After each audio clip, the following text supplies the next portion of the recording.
Long before Rome's legions marched, long before empire had a single name, two Greek cities rose like twin stars, dazzling, opposed, and destined to collide. Athens, the radiant jewel of democracy, philosophy, and art.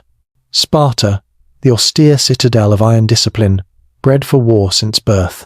They stood for different visions of humanity. Freedom versus order, beauty versus strength, but between them lay jealousy, ambition, and fear, forces older than civilization itself. When the gods turned away and men sought power over principle, Greece devoured itself. This is the story of the Peloponnesian War, a struggle that ended an age of brilliance and plunged the ancient world into shadow. In the 5th century BCE, Greece was not one nation but a constellation of city-states, each proud, each independent. At its heart stood Athens, rising from the ashes of the Persian Wars. Triumphant at Marathon and Salamis, it forged the Delian League, an alliance meant to defend against Persia, yet over time, it became Athens' empire in all but name. Gold from its allies poured into the city. Temples rose upon the Acropolis. Philosophers debated beneath marble colonnades. Pericles, the first citizen, spoke of democracy, freedom, and glory.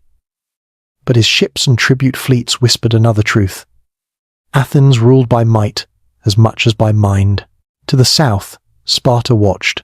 Its warriors, trained from childhood in silence and endurance, viewed Athenian wealth as arrogance, Athenian democracy as chaos. Sparta led its own alliance. The Peloponnesian League, a mirror of the Athenian world. Land-based, conservative, suspicious of change. The stage was set, a world split between two ideals, each unable to coexist with the other. And so, from rivalry came inevitability. In 431 BCE, tension burst.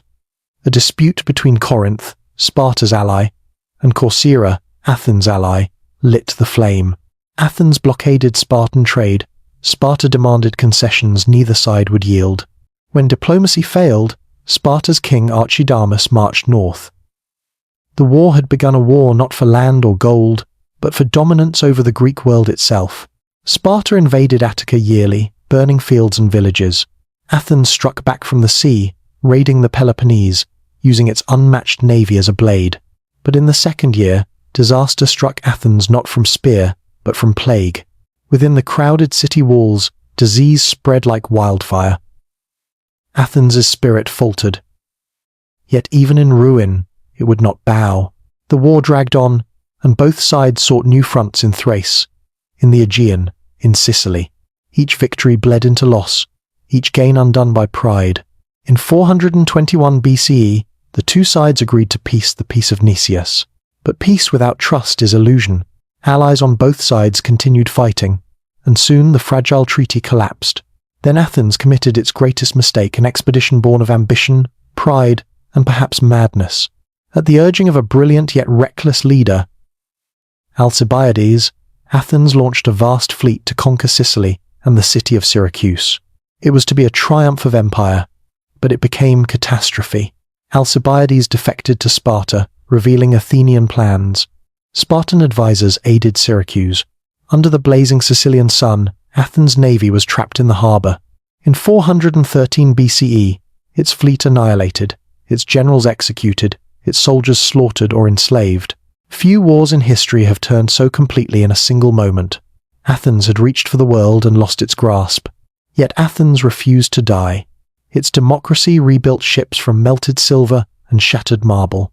For nearly a decade more, the war raged on the sea, among the islands, within the hearts of its people. Persia, once the enemy of all Greece, now funded Sparta, seeking revenge through proxy. With Persian gold, Sparta built a fleet to challenge Athens on its own waters.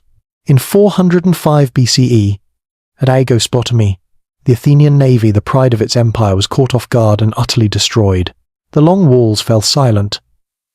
The sea no longer belonged to Athens. In 500 or 5 BCE, Athens surrendered. Its empire dissolved, its walls torn down.